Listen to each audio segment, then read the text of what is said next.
හොඳයි දරුවනේ අතර මේ වීඩියෝ එක කරන්නේ මේ ඔන්ලයින් ක්ලාසස් ගැන ගොඩාක් දරුවෝ මේ දවස්වල අහනවා විශේෂයෙන් 20යි 27 දරුවෝ. ඇත්තටම අපි පහුගිය කාලේ ගොඩාක් ફોකස් කරේ ෆිසිකල් ක්ලාසස් වල විතරයි. නමුත් දැන් අපි අලුතෙන් ඔන්ලයින් ක්ලාසස් පටන් අරගෙන තිනවා. ඒවා සාර්ථකව ක්‍රියාත්මක වෙනවා. ඇත්තටම 27 පන්තිය ගත්තොත් අපි මේ වෙලෙදි පාඩම් 5ක් ඉවර කරලා තියෙනවා.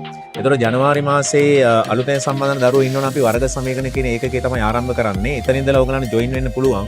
ඒ පාඩම වෙනත් පාඩම් වල ලොකු ලින්ක් එකක් නැති නිසා අලුතෙන් සම්බන්ධන දරුවන්ට පුළුවන් කරගෙන යන්න පුළුවන් පහසුවෙන්. මේ තිරේ දිස්වන අංකයට ඕගොල්ලෝ WhatsApp පණිවිඩයක් දැම්මනම් ඕගලන්ට සම්පූර්ණ මේ පිළිබඳ විස්තර දැනගන්න පුළුවන්. Zoom වලින් live සම්බන්ධ වෙන්න පුළුවන්. රෙකෝඩඩ් වීඩියෝස් බලන්න පුළුවන්. තව eSuzuka app එක හරහා සම්බන්ධ වෙන්න පුළුවන්.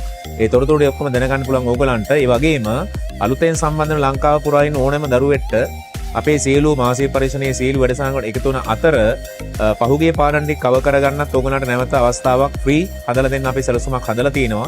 ඒ නිසා තවත් පහුවෙන්නේ නැතුව අලුතෙන් සම්බන්ධ දරුවෝ ඉන්නවනම් ජනවාරි මාසෙදි ක්ලාස් එකට එකතු වෙන්න කියලා ආරාධනා කරනවා. ත්වන් සරණයි.